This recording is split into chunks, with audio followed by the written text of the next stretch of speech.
কিন্তু আমরা আসলে সোনাইমুড়ি আসি দেখতেছি খাল মধ্যখানে না, পুরো খালটাই দখল হয়ে গেছে। আসসালামু আলাইকুম প্রিয় দর্শক, সোনাইমুড়ি চৌরাস্তা থেকে সাতরপাইয়া কানকিরহাটের দিকে যে খালটা গেছে, এই খালের উপরে বিভিন্ন স্থাপনাগুলো আপনারা দেখেন সচক্ষে।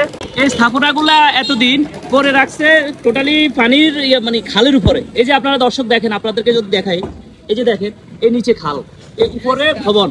তাহলে কতটুকু ভবন করলে দেখেন আপনারা, এই যে এই ভবনগুলো এখন ভাঙতেছে, তাহলে আমরা কতটুকু অমানুষ হয়ে গেলাম। আমরা নোয়াখালীর পুরো খালটাকে আমরা দখল করে এভাবে পানি নিষ্কাশনের ব্যবস্থাটা বাধাগ্রস্ত করে আমরা এই কাজগুলো করে যাচ্ছি। তা আসলে আমরা কবে মানুষ হব দর্শক, আপনাদের কাছে বিচার দিলাম। আর এদেরকে, এরা যারা এগুলা করছে, স্থাপনাগুলো করছে, তাদেরকে কি কোনো পানিশমেন্ট করা দরকার কিনা আমাদের প্রশাসনিকভাবে?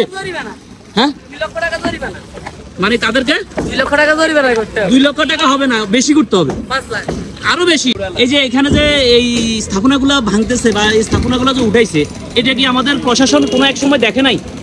প্রশাসন দেখছে, সবাই দেখছে, জনগণ দেখছে, আমাদের সাধারণ পাবলিক দেখছি। এটা হলো যখন উঠেছে তখন বাধা দিলে এই অবস্থা হতো না। সবাই সবাই সবাই তখন নিজের প্রভাবশালী মনে করে, রাজনৈতিক বড় নেতা মনে করে। আর খালটা হইলো সবাই জনগণের। এখন এই জনগণের খালটা যদি সাধারণ 1-2 জনের উপকারের স্বার্থে হাজার লক্ষ মানুষের ক্ষতি, এইটাই চিন্তা করে যে যার বিবেকে বাঁধলো না যে আমি কেন খালের উপরে গড়টা উঠাইতেছি। আমার একটা মনুষ্যত্ব আছে, আমি একজন মানুষ, আমি কিভাবে আরেকজনের ক্ষতি করি, এই ক্ষতিটা তো একসময় সে আল্লাহর কাছে দায় দিতে হবে। লক্ষ লক্ষ মানুষ আজকে পানিবন্দী এই সামান্য তাদের এই ভুলের জন্য। আমরা প্রশাসনকে বলবো এটা খুঁটিগুলো যেন পরবর্তী দাঁড়ায় না থাকে, অথবা এই খুঁটি থেকে আবার আরেক সময় ভবন তৈরি হবে।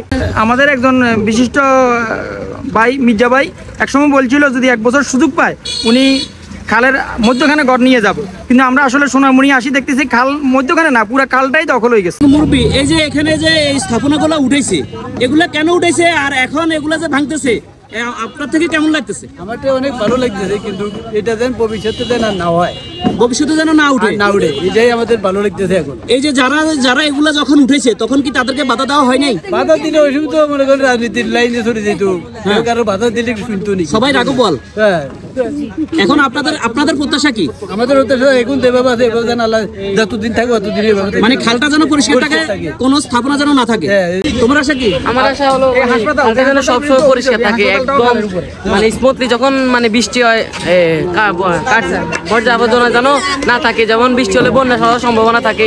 এই কারণে আমরা চাই যেন খালটা সবসময় পরিষ্কার থাকে, যেন বন্যার বাতি না হয়। যেমন কি নিচু স্থানের মানুষরা, যারা নিচু স্থানে বসবাস করে, তাদের বন্যাতে তাদের অনেক ক্ষতিগ্রস্ত হয়, তাদের পশুপালন করতে অনেক ক্ষতি হয়। এই কারণে আমরা চাই সবসময় যেন খালটা পরিষ্কার পরিচ্ছন্ন থাকে। ধন্যবাদ ছোট ভাই তোমাকে।